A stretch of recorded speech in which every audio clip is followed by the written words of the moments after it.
আমি যখন থানায় যাই মামলা করি, অগত্য মামলা করি, তখন আমরা কাউকে সন্দেহ করতে পারিনি।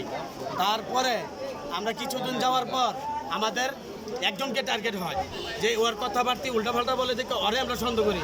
তখন আমার আয়ুর সাথে আমি বলি, আমরা ডাইকে নিচে থানায় নেওয়ার পরে ওনার নিজের মুখে স্বীকার করেছে যে দুজনের কথা। আমরা একজন বলছিলাম, উনি নিজেই বলছে দুজন। আমি কেন আপনার এবারে সন্দেহ হয় বলে, যে ছেলেটি প্রথম দেখেছে লাশের ফাঁসি ইয়ারমিদে বাগানে, ওই ছেলেটির জিজ্ঞাসা করতে গেলে ওই দুজন ঘাবড়িয়ে যায়। তাই বললাম যে ভাই আপনি যখন আমার লাগে সত্য কথা বলছেন, তাহলে আপনার কাছে আমি একটু সত্য কথা বলি। তখন এই আমি যারে সন্দেহ করছি, উনি কিভাবে যেদিন আমার ভাইয়ের পোস্টমর্টম করে বাসায় আনলো, ওই দিনকে হয় কীভাবে দিতে পারে যে পোস্টমর্টমের রিপোর্ট আজও পর্যন্ত 2 মাস ওভার হয়ে গেল, আজও পর্যন্ত আমরা রিপোর্টে কোনো আত্মহত্যা পাই নাই। উনি কিভাবে বলে দিল ওই দিনকে আত্মহত্যা? তার জন্য ওনাকে আমার পুরোপুরি সন্দেহ হয়। আরও অনেক কিছু আমাদের সাথে লুকিয়েছে। আমার ভাইয়ের লাশটা যখন মেডিকেলে পাঠানো হয়েছে তদন্তের জন্য, তখন আমরা যাইবার চাইছিলাম হসপিটালে, বলে যে আপনাদের যাওয়ানো লাগবে না, আপনাদের লাশ আমি ফ্রিজে ঢুকাই দিয়ে দিছি। যখন আমি বাইর থেকে আমার 3 জন লোক পাঠাই, আমার মামাতো ভাই 2 জন, আমার ফুফাতো ভাই 1 জন, তখন বলে যায় দেখে টেরির মিডে লাশ পড়ে রয়েছে। তাহলে আমাদের সাথে অনেক মিথ্যাবাদী আশ্রয় নিয়েছে। আমরা চাই আমরা বারবার বলছি, আপনি কেন আসামিকে ধরতেছেন না? আপনি নিজে স্বীকার করছেন এবং আমিও আপনার লগে একমত হয়ে গেছি।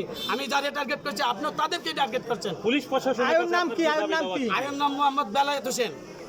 উনারে আমি বারবার বলছি আপনি কেন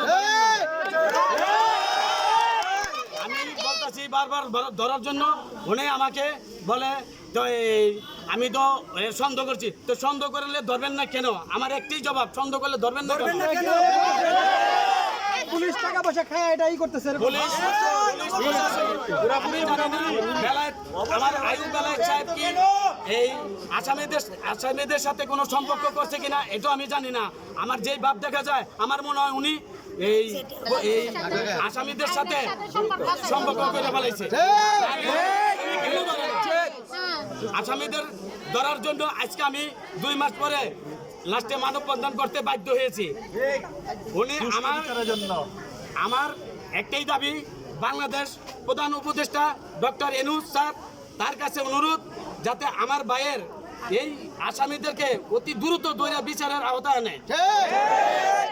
আর আমার এলাকাবাসী আমরা আতঙ্ক আছি এবং আমি নিজেও আতঙ্ক আছি বাদী হয়ে, যে কোনো মুহূর্তে আমাকে হামলা করতে পারে। আমি সকলকে জানিয়ে রাখলাম, আমারে যে কোনো মুহূর্তে হামলা করতে পারে এরা। এই বলে আমি আমার বক্তব্য শেষ করলাম।